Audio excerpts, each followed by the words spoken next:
প্রিয় শিক্ষার্থী, আসসালামু আলাইকুম। আমি সোহেল আহমেদ অর্শব super mechanical, Barishal polytechnic institute, Barishal. আমি চতুর্থ পর্ব মেকানিক্যাল টেকনোলজির মেটালার্জি সাবজেক্টের ক্লাস নিচ্ছি। মেটালার্জি সাবজেক্টের ক্লাস কোড হচ্ছে 67042। প্রিয় শিক্ষার্থী, আশা করি ভালো আছো। আমি প্রথমেই ধন্যবাদ জানাই মাননীয় প্রধানমন্ত্রীর জননেত্রী শেখ হাসিনাকে তার বিশেষ উদ্যোগে এবং কারিগরি শিক্ষা অধিদপ্তর ও A2I এর নিরলস চেষ্টায় আমরা তোমাদেরকে অনলাইনে ক্লাস দিতে পেরেছি। তোমরা নিয়মিত লেখাপড়া করবে, অনলাইনে ক্লাসে যুক্ত থাকবে, তাহলে আমাদের সময়গুলো হেফাজত হবে। আজকে আমি 3টি চ্যাপ্টার রিভিউ করব, চতুর্থ অধ্যায়, পঞ্চম অধ্যায় এবং ষষ্ঠ অধ্যায়, অর্থাৎ রড আয়রন এবং এর ব্যবহার, কাস্ট আয়রন আর প্লেন কার্বন স্টিল। এই 3টি অধ্যায় তোমাদেরকে আমি আলোচনা করব। তো প্রিয় শিক্ষার্থী বন্ধুরা, চতুর্থ অধ্যায় যেটা আছে সেটা হচ্ছে পেটালোহা এবং এর ব্যবহার। এই পেটালোহা সম্পর্কে আমরা এই অধ্যায় থেকে জানতে পারবো, পেটালোহার ধর্ম সম্পর্কে জানতে পারবো, পেটালোহার ব্যবহার সম্পর্কে জানতে পারবো, পেটালোহার উৎপাদন পদ্ধতি সম্পর্কে জানতে পারবো। প্রিয় শিক্ষার্থী বন্ধুরা, তোমরা নিশ্চয়ই শুনতে পাচ্ছ, শুনে থাকলে কমেন্টস লিখে পাঠাও। ধন্যবাদ।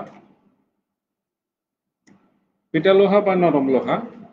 পেটালোহার ইতিহাস অতি পুরাতন। অতি প্রাচীনকালে লোহা খড়িকে উত্তপ্ত করতে করতে এমন এক অবস্থা আসতো যখন লোহাতে কার্বনের পরিমাণ অত্যন্ত কমে যেত। এ প্রকার লোহা অতি নরম হতো এবং পিটিয়ে যে কোনো প্রকার আকার আকৃতি প্রদান করা সহজ হতো। এই নরম লোহা দিয়ে ধারালো অস্ত্র বানানো গেলেও ধারালো গুণ ধরে রাখা যেত না।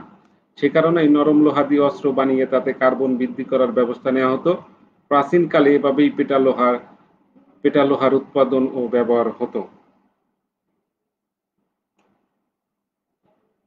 পেটালোহার উপাদান। লৌহ যে ধাতুতে প্রায় 0.02% কার্বন, অতি অল্প পরিমাণ সিলিকন, ম্যাঙ্গানিজ, সালফার, ফসফরাস, ধাতুমল ও অবশিষ্টাংশ লোহা থাকে, সে ধাতুকে পেটালোহা বলে। অর্থাৎ লৌহ যে ধাতুতে প্রায় 0.02% কার্বন এবং অতি অল্প পরিমাণ সিলিকন, ম্যাঙ্গানিজ, সালফার, ফসফরাস, ধাতুমল ও অবশিষ্টাংশ লৌহ থাকে, সে ধাতুকে পেটালোহা বলে। ধাতুবিদদের মতে লৌহ যে ধাতুতে স্বাভাবিক তাপমাত্রায় কার্বনের পরিমাণ সর্বোচ্চ 0.008% এবং অতি অল্প পরিমাণ সিলিকন, ম্যাঙ্গানিজ, সালফার, ফসফরাস, ধাতুমল অবশিষ্ট লৌহ থাকে, সে ধাতুকে পেটালোহা বলে। এই পেটালোহাতে বিভিন্ন উপাদানগুলো, বিভিন্ন পদার্থের উপাদান। কার্বন থাকে 0.00 থেকে 0.02%, সিলিকন থাকে 0.15%, ম্যাঙ্গানিজ থাকে 0.03%, সালফার থাকে 0.02%, ফসফরাস থাকে 0.02%, 0.012%, ধাতুমল থাকে 0.7 থেকে 3%, অবশিষ্টাংশ লোহা 96.5 থেকে 99%।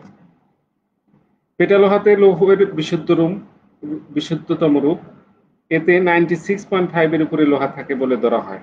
ইস্পাত আবিষ্কারের পূর্বে বিভিন্ন ধরনের বয়লার, রেল, ব্রিজ, পাত এবং বিভিন্ন প্রকার সেকশন রড আয়রন দ্বারা তৈরি করা হতো। তাছাড়া বিভিন্ন ধরনের সাজসজ্জার কাজেও পেটালোহার ব্যবহার করা হতো। পেটালোহার ধর্ম নিম্নরূপ। এটি লোহার একটি বিশুদ্ধতম রূপ। এতে প্রায় 99% লোহা থাকে। এটি খুবই নরম এবং এর পাততা, তান্ডবতা ও ঘাতসহতা গুণ যথেষ্ট। এটি সহজে বাঁকা করা যায়, কোনো চির বা ফাটল ধরে না। এটি সর্বোচ্চ টানা সামর্থ্য 2500 থেকে 5000 কেজি পার সেন্টিমিটার স্কয়ার। সর্বোচ্চ চাপা সামর্থ্য 3000 কেজি পার সেন্টিমিটার স্কয়ার। এর মেশিনিং গুণ উত্তম এবং সহজে ফোর্জিং করা যায়। এর বার বহন ক্ষমতা উত্তম, একে সহজে ওয়েল্ডিং করা যায়। আমি আবার বলতেছি, পেটালোহার ধর্ম। এটি লোহার একটি বিশুদ্ধতম রূপ। এতে প্রায় 99% লোহা থাকে। এটি খুব নরম এবং এর পাততা, তান্ডবতা ও ঘাতসমতা গুণ যথেষ্ট। এটি সহজে বাঁকা করা যায়, কোনো চির বা ফাটল ধরে না। এটি সর্বোচ্চ টানা সামর্থ্য 2500 থেকে 5000 কেজি পার সেন্টিমিটার স্কয়ার। সর্বোচ্চ চাপা সামর্থ্য প্রায় 3000 কেজি পার সেন্টিমিটার স্কয়ার। এর মেশিনিং গুণ উত্তম এবং সহজে ফোর্জিং করা যায়। এর বার বহন ক্ষমতা উত্তম, একে সহজে ওয়েল্ডিং করা যায়। পেটালোহার ধর্ম।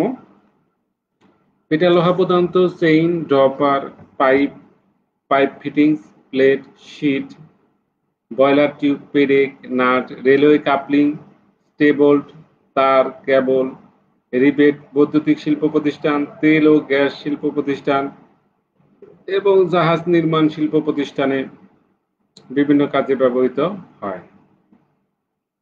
পেটা লোহা প্রধানত chain, drawbar, pipe, pipe fittings, plate, sheet, boiler tube, পেরেক, নাট, রেলওয়ে কাপলিং, স্টেবোল্ট, তার, কেবল, রিবেট, বৈদ্যুতিক শিল্প প্রতিষ্ঠান, তেল ও গ্যাস শিল্প প্রতিষ্ঠান, জাহাজ নির্মাণ শিল্প প্রতিষ্ঠানে বিভিন্ন কাজে ব্যবহৃত হয়। পেটা লোহার উৎপাদন পদ্ধতি। বাণিজ্যিক ভিত্তিতে পেটা লোহা দুইভাবে উৎপাদন করা যায়। একটা হচ্ছে পাডলিং পদ্ধতি আর একটা হচ্ছে অ্যাস্টন বা বায়ার পদ্ধতি। পাডলিং পদ্ধতি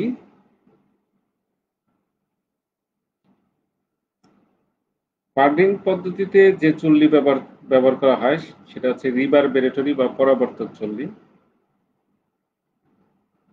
এবং চার্জ হিসেবে পিগ আয়রন, বিশুদ্ধ লৌহ আকরিক বা মিল স্কেল বা আয়রন অক্সাইড ব্যবহার করা হয়। পিগ লোহাকে রিভারবেরেটরি চুল্লিতে গলিয়ে carbon, manganese, silicon, phosphorus, sulphur দ্রবীভূত করে পেটা লোহা তৈরি করা হয়। এই পদ্ধতিকেই পাডলিং পদ্ধতি বলে। এখানে এই রিভারবেরেটরি ফার্নেস অর্থাৎ পরাবর্তক চুল্লির চিত্র দেওয়া আছে। চুল্লিতে জ্বালানি হিসাবে তৈল, গ্যাস, নরম কয়লা, কোক অথবা পাউডার কয়লা ইত্যাদি ব্যবহার করা হয়। সাধারণত উন্নত মানের পিগ আয়রনকে লৌহ আকরিক বা মিল স্কেল বা আয়রন অক্সাইড সহযোগে চুল্লিতে গলিয়ে carbon, silicon, manganese, sulphur, phosphorus ইত্যাদি মাত্রা সম্পূর্ণরূপে দ্রবীভূত করে পেটা লোহা তৈরি করা। এতে কার্বনের মাত্রা কোনো অবস্থাতেই 0.10 এর বেশি থাকতে দেওয়া হয় না। তবে ধাতুমালা 1 থেকে 3% পর্যন্ত সমভাবে বিস্তৃত থাকতে পারে। পেটা লোহাকে বাণিজ্যিক ভিত্তিতে বিশুদ্ধ লোহা হিসেবে বিবেচনা করা হয়। ব্যবহৃত পরাবর্তক বা রিভেটরি চুল্লি একটি আয়তাকার হার্স জাতীয় চুল্লি। হার্ত আয়তাকার, হার্তের এক পাশে জ্বালানি দহন প্রকোষ্ঠ ও বিপরীত পার্শ্বে বজ্র গ্যাস নির্গমনের জন্য চিমনি থাকে। চুল্লির উচ্চতার তুলনায় হার্তের ক্ষেত্রফল অনেক বেশি হয়। চুল্লি অগ্নি সহ ইট দিয়ে তৈরি করা হয়। বায়ার পদ্ধতি। এই পদ্ধতিতে পিগ আয়রনকে প্রথমে কিউপোলা চুল্লিতে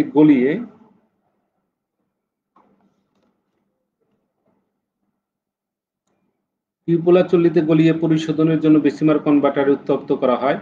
একই সময়ে ওপেন হার্ট চুল্লিতে নির্দিষ্ট পরিমাণ আয়রন সিলিকেট ধাতুমল তৈরি করে একটি ল্যাডেলে নেওয়া হয়। এবার বেসিমার কনভার্টার থেকে গলিত পিগ লোহা নির্দিষ্ট হারে ল্যাডেলে ঢালা হয়। এই সময় ল্যাডেলে রাখা ধাতুমলের তাপমাত্রা অনেক কম থাকে, ফলে গলিত লৌহ দ্রুত কঠিন হতে থাকে এবং লৌহে দ্রবীভূত গ্যাস দ্রুত বেরিয়ে আসে। এই সময় একটি ক্ষুদ্র গোলাকার বড়ির মতো সৃষ্টি হয়। পরবর্তীতে এই গোলাকার বড়িগুলোকে প্রেস মেশিনের সাহায্যে আয়তাকার ব্লুমে পরিণত করা হয় এবং ব্লুমগুলো রোলিংয়ে পরিচালিত করে পেটা লোহা তৈরি করা হয়। এটা হচ্ছে স্টোন বা বায়ার পদ্ধতি। এই পদ্ধতিতে পিগ আয়রনকে প্রথমে কিউপোলা চুল্লিতে গলিয়ে পরিশোধনের জন্য বেসিমার কনভার্টারে উত্তপ্ত করা হয়। একই সময় ওপেন হার্ট চুল্লিতে নির্দিষ্ট পরিমাণ আয়রন সিলিকেট ধাতুমল তৈরি করে একটি লেডেলে নেওয়া হয়। এবার বেসিমার কনভার্টার থেকে গলিত পিগ লোহা নির্দিষ্ট হারের লেডেলে ঢালা হয়। এ সময় লেডেলে রাখা ধাতুমলের তাপমাত্রা অনেক কম থাকে, ফলে গলিত লৌহ দ্রুত কঠিন হতে থাকে এবং লৌহে দ্রবীভূত গ্যাস দ্রুত বেরিয়ে আসে। এ সময় এটি ক্ষুদ্র গোলাকার বড়ির সৃষ্টি হয়। পরবর্তীতে এই গোলাকার বড়িগুলোকে প্রেস মেশিনের সাহায্যে আয়তাকার ব্লুমে পরিণত করা হয়। ব্লুমগুলো রোলিংয়ে পরিচালিত করে পেটা লোহা তৈরি করা হয়। প্রিয় শিক্ষার্থী বন্ধুরা, এর পরবর্তী অধ্যায় যেটা ঢালাই লোহা, পঞ্চম অধ্যায়, সে বিষয়টা আমি এখন তোমাদেরকে বিস্তারিত তুলে ধরবো। ঢালাই লোহা থেকে যে বিষয়টা আমরা শিখব, ঢালাই লোহা সম্পর্কে জানতে পারবো, ঢালাই লোহার উৎপাদন পদ্ধতি সম্পর্কে জানতে পারবো, ঢালাই লোহার শ্রেণী বিভাগ সম্পর্কে জানতে পারবো, ঢালাই লোহার উপাদান সম্পর্কে জানতে পারবো, ঢালাই লোহার ধর্ম সম্পর্কে জানতে পারবো, ঢালাই লোহার ব্যবহার সম্পর্কে জানতে পারবো। ঢালাই লোহা। বার্তা চুল্লি থেকে পিগ লোহা পাওয়া যায়। পিগ লোহাকে কোক ও সামান্য চুনা পাথর সহযোগে কিউপোলা চুল্লির সাহায্যে পুনরায় গলিয়ে ছাঁচে ঢেলে যে লোহা পাওয়া যায় তাকেই ঢালাই লোহা বা কাস্ট আয়রন বলে। ঢালাই লোহাতে কার্বনের পরিমাণ ইস্পাতের চেয়ে বেশি থাকে। সাধারণত ঢালাই লোহাতে কার্বনের পরিমাণ শতকরা 2.5 থেকে 4.5 ভাগ। ডালাই লোহাতে অন্যান্য অপদ্রব্য ও ইস্পাতের তুলনায় বেশি থাকে। ডালাই লোহা মূলত লোহা ও কার্বনের সংকর, কিন্তু সাধারণভাবে একে সংকর হিসাবে গণ্য করা হয় না। প্রিয় শিক্ষার্থী বন্ধুরা, তোমরা নিশ্চয়ই বুঝতে পারছো, আর না বুঝে থাকলে কমেন্টস লিখে পাঠাবে। আমি আবার বলতেছি, ডালাই লোহা বার্তা চুল্লি থেকে পিগ লোহা পাওয়া যায়। পিগ লোহাকে কোক ও সামান্য চুনাপাথর সহযোগে কিউপোলা চুল্লির সাহায্যে পুনরায় গলিয়ে ছাঁচে ঢেলে যে লোহা পাওয়া যায় তাকেই ডালাই লোহা বলে। ডালাই লোহাতে কার্বনের পরিমাণ ইস্পাতের চেয়ে বেশি থাকে। সাধারণত ডালাই লোহাতে কার্বনের পরিমাণ থাকে শতকরা 2.5 থেকে 4.5 ভাগ। ডালাই লোহাতে অন্যান্য অপদ্রব্য ও ইস্পাতের তুলনায় বেশি থাকে। ডালাই লোহাতে মূলত লোহা ও কার্বনের সংকর, কিন্তু সাধারণভাবে একে সংকর হিসেবে গণ্য করা হয় না। ডালাই লোহার সংজ্ঞার ক্ষেত্রে যদি আমরা বলতে চাই, তাহলে পিগ আয়রনকে কয়লা এবং অল্প চুনা পাথরের সাথে কিউপোলা চুল্লিতে গলিয়ে বিভিন্ন ছাঁচে ঢেলে ডালাই তৈরি করা হয়। এই ডালাইকে কাস্ট আয়রন বা ডালাই লোহা বলে। ডালাই লোহার প্রধান উপাদান হলো লৌহ, কার্বন ও সিলিকন। এর সাথে অন্যান্য মৌল যথা ম্যাঙ্গানিজ, সালফার ও ফসফরাস কিছু পরিমাণ মিশ্রিত থাকে। ডালাই লোহার উৎপাদন পদ্ধতি। কিউপোলা চুল্লির উৎপাদন পদ্ধতিকে কতগুলো ধাপে বিভক্ত করা হয়, যথা কিউপোলা প্রস্তুতি, কিউপোলা প্রজ্বলন, কিউপোলা চার্জিং, আয়রনে তাপ শোধন, এয়ার ব্লাস্ট চালুকরণ, চুল্লি বন্ধকরণ। এখানে কাস্ট আয়রনের চিত্র দেওয়া আছে। কিউপোলা চুল্লির কাস্ট আয়রন প্রোডাকশনের জন্য কিউপোলা চুল্লির চিত্র দেওয়া আছে। কিউপোলা চুল্লিতে উৎপাদন পদ্ধতিকে বিভিন্ন ধাপে ভাগ করা হয়েছে। একটা হচ্ছে কিউপোলা প্রস্তুতি, কিউপোলা প্রজ্বলন, কিউপোলা চার্জিং, আয়রনের তাপ শোধন, এয়ার ব্লাস্ট চালুকরণ, চুল্লি বন্ধকরণ। আমরা যদি কিউপোলা প্রস্তুতির ক্ষেত্রে বলতে চাই, প্রথমে চুল্লির অভ্যন্তরে দুর্বল ইটের আস্তরণের উপর থেকে পুরনো চার্জের যাবতীয় অপদ্রব্যসমূহ পরিষ্কার করে এর উপর ফায়ার ক্লের দ্বারা প্রলেপ বা চুল্লিকে যাবতীয় ত্রুটি বিচ্ছুতি থেকে দূর করতে হয়। এবং চুল্লি প্রজ্বলন, বালির বেডে কাঠ খড়ি দিয়ে প্রথমে আগুন ধরানো হয়, ধীরে ধীরে কোক দেওয়া হয়। কোকে আগুন ধরে গেলে আরো অধিক পরিমাণে কোক দিয়ে টুয়ারের উপরে 700 থেকে 800 মিলিমিটার উচ্চতা পর্যন্ত একটি কোক বেড তৈরি করে নেওয়া হয়। কোক দেওয়ার সঙ্গে সঙ্গে টুয়ার দিয়ে বায়ু প্রবাহ চালনা করা হয়।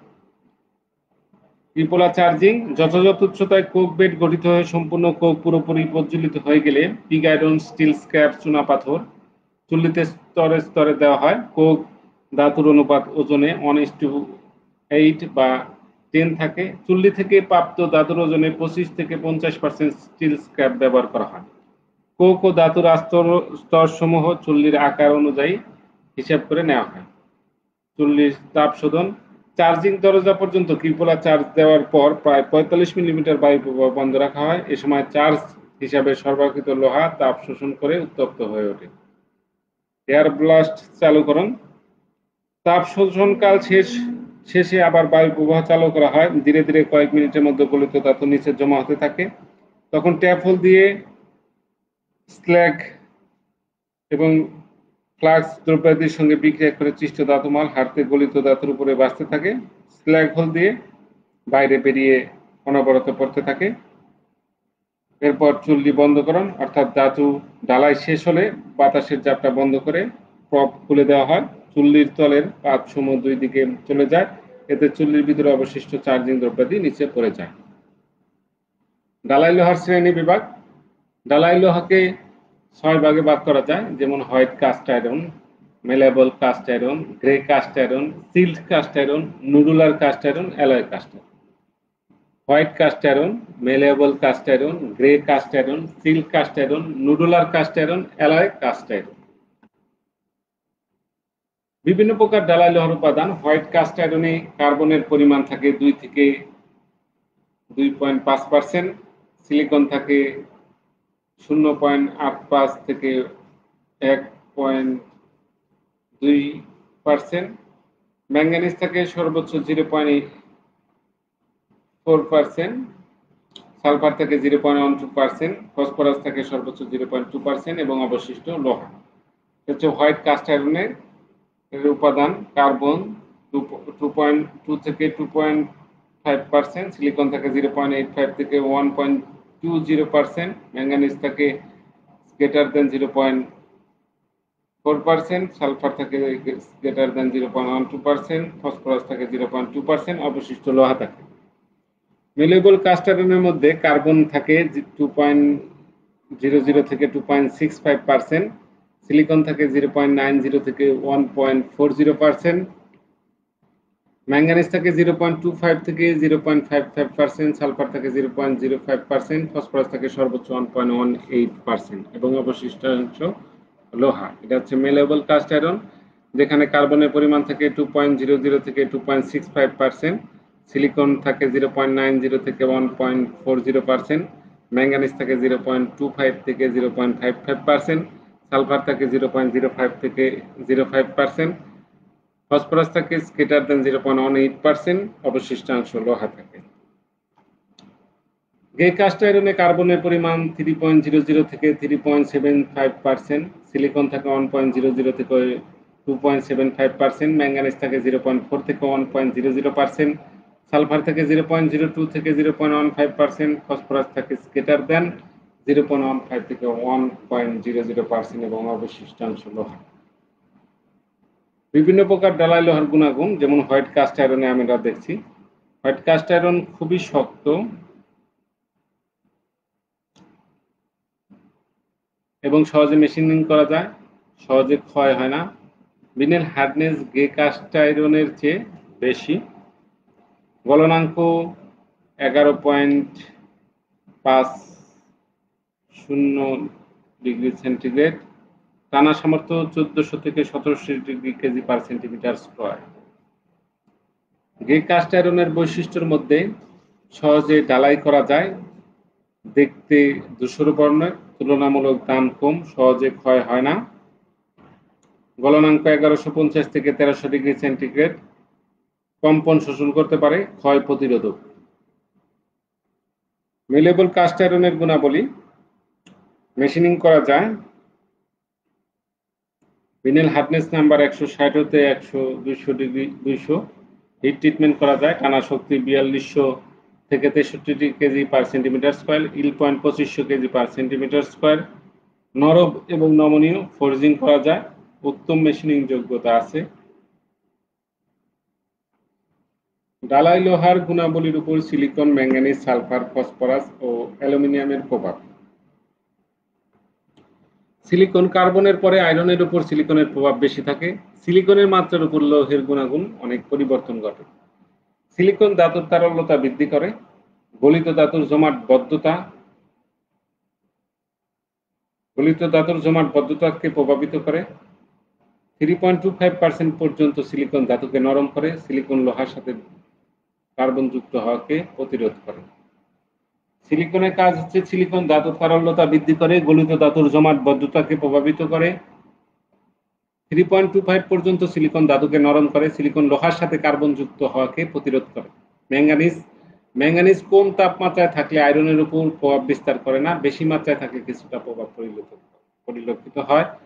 লোহাকে অক্সিজেন মুক্ত করতে সহায়তা করে, লোহাকে বিশোধিত করে। ডালাই লোহার গুণাবলীর উপর সালফারের যে প্রভাব, কাস্ট আয়রনের উপর সালফারের ভালো প্রভাব নেই বললে চলে। কাঠিন্যতা বৃদ্ধি করে, তারল্যতা দূর করে, লোহার ভঙ্গুরতা বৃদ্ধি করে। কাঠিন্যতা বৃদ্ধি করে, তারল্যতা দূর করে, লোহার ভঙ্গুরতা বৃদ্ধি করে। ফসফরাস গলিত ধাতুর তারল্যতা বৃদ্ধি করে, গলন তাপমাত্রা কমায়। ডালাই লোহার গুণাবলীর উপর অ্যালুমিনিয়ামের প্রভাব। অ্যালুমিনিয়াম কাস্ট আয়রনে খুব কম ব্যবহার করা হয়, লোহাকে অক্সিজেন মুক্ত করতে সহায়তা করে, তাপ প্রতিরোধ ক্ষমতা বাড়াতে সাহায্য করে। অ্যালুমিনিয়ামের প্রভাব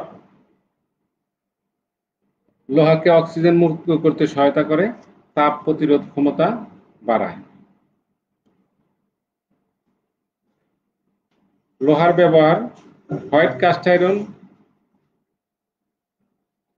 আয়রন ব্যবহার করা হয় চিল রোল, বল, স্ট্যাপ, শু die.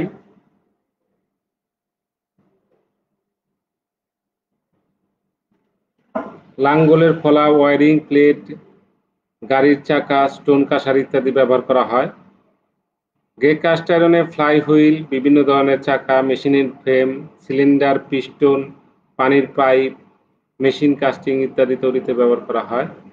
মেলেবল cast iron nut, bolt, বিভিন্ন ধরনের পাইপ, ফিটিংস, ব্রেক, ড্রাম ইত্যাদি তৈরিতে ব্যবহার করা হয়। চিল কাস্ট আয়রন, বিভিন্ন চিল রোলার, আখ মাড়াই করা রোল, বিভিন্ন ধরনের কাঁসার ইত্যাদিতে ব্যবহার করা হয়। Nodular cast iron, hydraulic cylinder, rolling মিলের roll, compressor cylinder head, diesel ইঞ্জিনের সিলিন্ডার হেড, নাট বোল্ট ইত্যাদি তৈরিতে ব্যবহার করা হয়। অ্যালয় কাস্ট আয়রন, বিভিন্ন প্রকার অটোমোবাইল সিলিন্ডার ও পিস্টন, পাম্প বডি, গাড়ির চাকা, বাল্ব, পিস্টন রিং ইত্যাদি তৈরিতে ব্যবহার করা হয়। প্রিয় শিক্ষার্থী বন্ধুরা, আমরা ষষ্ঠ অধ্যায়ে চলে এসেছি। ষষ্ঠ অধ্যায় হচ্ছে প্লেন কার্বন ইস্পাত। এই প্লেন কার্বন ইস্পাত আমরা এখন আলোচনা করব। প্লেন কার্বন ইস্পাতের চিত্র এখানে দেওয়া আছে। এই অধ্যায় থেকে আমরা ইস্পাত সম্পর্কে জানতে পারবো, বিভিন্ন প্রকার সরল কার্বন ইস্পাত সম্পর্কে জানতে পারবো, সরল কার্বন ইস্পাতের শ্রেণীবিন্যাস সম্পর্কে জানতে পারবো, সরল কার্বন ইস্পাতের ব্যবহার সম্পর্কে জানতে পারবো, ইস্পাত উপাদান পদ্ধতি সম্পর্কে জানতে পারবো। ইস্পাত লোহা এবং কার্বনের সংকর ধাতুকে ইস্পাত বলে। সাধারণত 0.008% উপর থেকে 2% পর্যন্ত কার্বনযুক্ত লোহাকে ইস্পাত বলে। ইস্পাতের স্বাভাবিক উপাদান যেমন লোহা, সিলিকন, ম্যাঙ্গানিজ, সালফার ও ফসফরাস ইত্যাদি স্বাভাবিক তাপমাত্রায় থাকলে সেই ইস্পাতকে সরল কার্বন ইস্পাত বলে। বিশেষ উদ্দেশ্যে কোনো ধাতু বা অধাতু সরল কার্বন ইস্পাতে মিশ্রিত করলে তখন সেই ইস্পাতকে সংকর ইস্পাত বলে। আমি ইস্পাত সম্পর্কে আবার বলতেছি। লোহা এবং কার্বনের সংকর ধাতুকে ইস্পাত বলে। সাধারণত 0.008% উপর থেকে 2% পর্যন্ত কার্বনযুক্ত লোহাকে ইস্পাত বলে। ইস্পাতের স্বাভাবিক উপাদান যেমন লোহা, সিলিকন, ম্যাঙ্গানিজ, সালফার ও ফসফরাস ইত্যাদি স্বাভাবিক তাপমাত্রায় থাকলে ইস্পাতকে সরল কার্বনের ইস্পাত বলে। বিশেষ উদ্দেশ্যে কোনো ধাতু বা অধাতু সরল কার্বন ইস্পাতে মিশ্রিত করলে তখন সে ধাতুকে সংকর ইস্পাত বলে। বিভিন্ন প্রকার সংকর ইস্পাত। ইস্পাতকে প্রধানত দুভাগে ভাগ করা যায়, যথা সরল কার্বন ইস্পাত ও সংকর ইস্পাত। সরল কার্বন ইস্পাতের শ্রেণীবিভাগ। সরল কার্বন ইস্পাতকে 3 ভাগে ভাগ করা যায়। নিম্ন কার্বন ইস্পাত, যেখানে কার্বনের পরিমাণ 0.008 থেকে 0.30%। মধ্যম কার্বন ইস্পাত বা মিডিয়াম কার্বন স্টিল 0.3 থেকে 0.70%। উচ্চ কার্বন ইস্পাত 0.70 থেকে 2.00%। প্রিয় শিক্ষার্থী বন্ধুরা, এটা থিওরিটিক্যাল সাবজেক্ট, এর জন্য তোমরা নিয়মিত লেখাপড়া করবে, তাহলে এই বিষয়টা তোমার সহজে আয়ত্ত নিতে পারবে। বিভিন্ন প্রকার সরল কার্বন ইস্পাতের উপাদান। লো কার্বন ইস্পাতে কার্বনের পরিমাণ থাকে 0.15 থেকে 0.30%। সিলিকন থাকে 0.5 থেকে 0.30%। ম্যাঙ্গানিজ থাকে 0.30 থেকে 0.80%। সালফার থাকে 0.06%। ফসফরাস থাকে 0.05% এবং অবশিষ্টাংশ লোহা থাকে। মিডিয়াম কার্বন ইস্পাত। এই মিডিয়াম কার্বন ইস্পাতে কার্বনের পরিমাণ থাকে 0.30 থেকে 0.65%। সিলিকন থাকে 0.25 থেকে 0.80%। ম্যাঙ্গানিজ থাকে 0.50 থেকে 1.00%। সালফার থাকে 0.6%।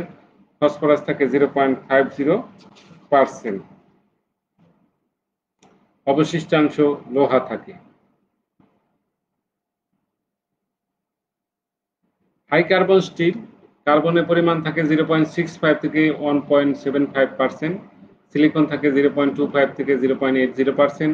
ম্যাঙ্গানিজ থাকে 0.60 থেকে 1.00%। সালফার থাকে 0.6 থেকে 10%। ফসফরাস থাকে 0.05% এবং অবশিষ্টাংশ লোহা। সরল কার্বনে ইস্পাতের ব্যবহার।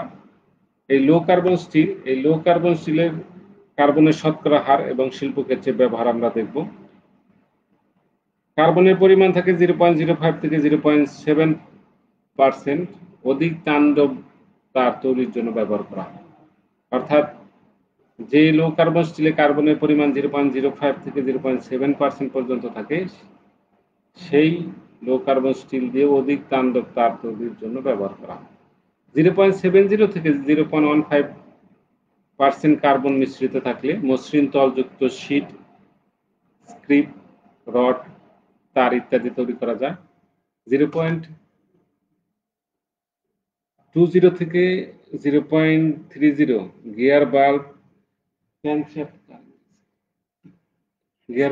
Crankshaft railway axle, fish plate, armature shaft ইত্যাদি।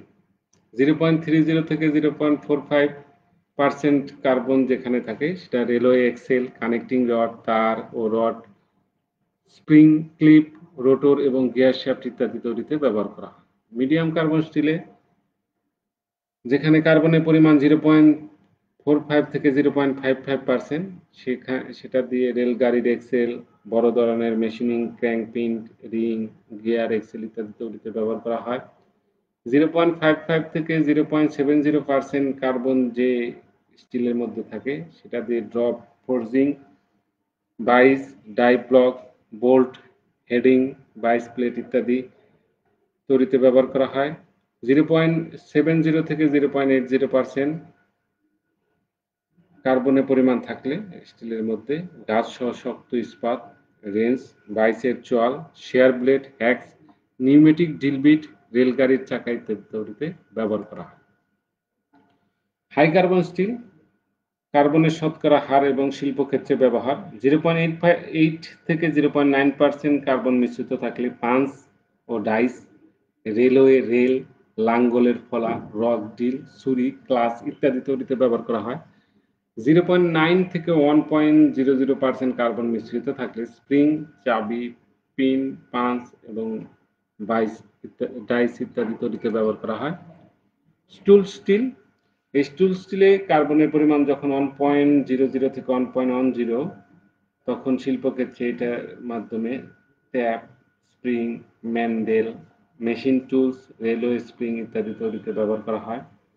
কার্বনের পরিমাণ যখন 1.1 থেকে 1.2 পর্যন্ত থাকে তখন ট্যাপ, ছুরি, টুইস্ট স্টিল তৈরিতে ব্যবহার করা হয়।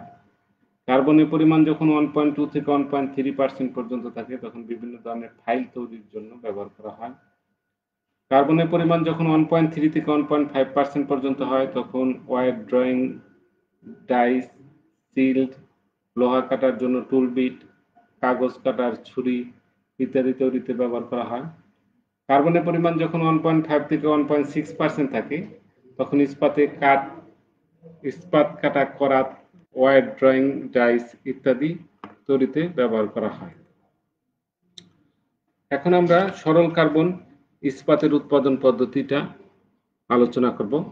বাংলাদেশে সরকারি সহযোগিতায় ইস্পাত উৎপাদনের জন্য একটি মাত্র প্রতিষ্ঠান রয়েছে, তা হচ্ছে চট্টগ্রাম স্টিল মিলস লিমিটেড।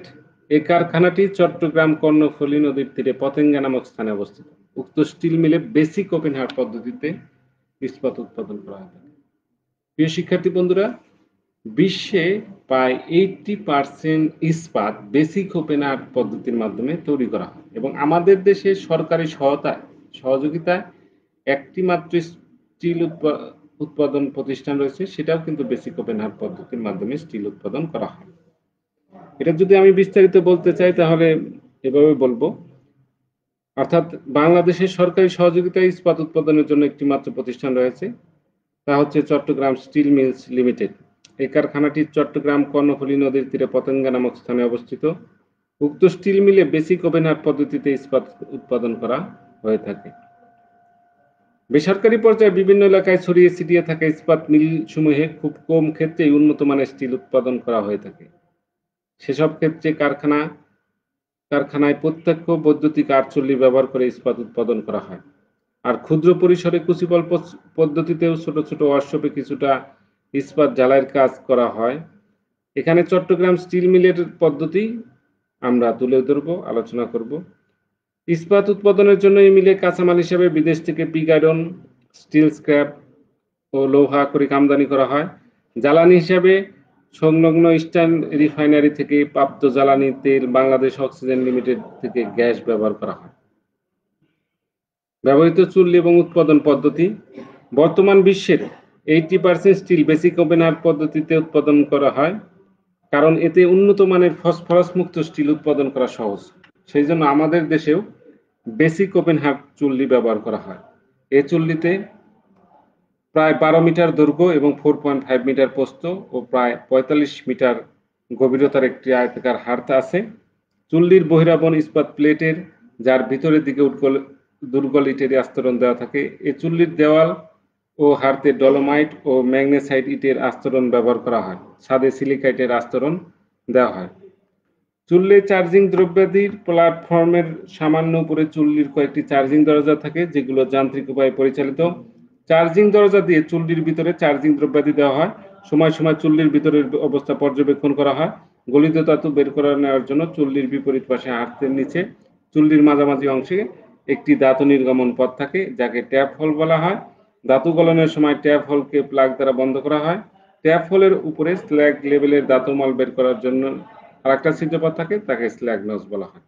এভাবেই সরল কার্বন ইস্পাত উৎপাদন করা হয়। প্রিয় শিক্ষার্থী বন্ধুরা, তোমরা এই ক্লাসটা যদি পুনরায় দেখতে চাও তাহলে www.স্কিল পোর্টাল বাংলাদেশে সার্চ করবে, অথবা দক্ষতা বাতায়নে সার্চ করলে তোমরা পেয়ে যাবে। তোমরা নিয়মিত অনলাইনে ক্লাসে যুক্ত থাকবে আর লেখাপড়া করবে, তাহলে এই সময়গুলো হেফাজত হবে। এই বৈশ্বিক মহামারীর সময় সামাজিক দূরত্ব বজায় রাখবে এবং বাইরে থেকে এসে সাবান পানি দিয়ে 20 সেকেন্ড অন্তর অন্তর হাত ধৌত করবে। তো প্রিয় শিক্ষার্থী বন্ধুরা, ভালো থাকো, ধন্যবাদ।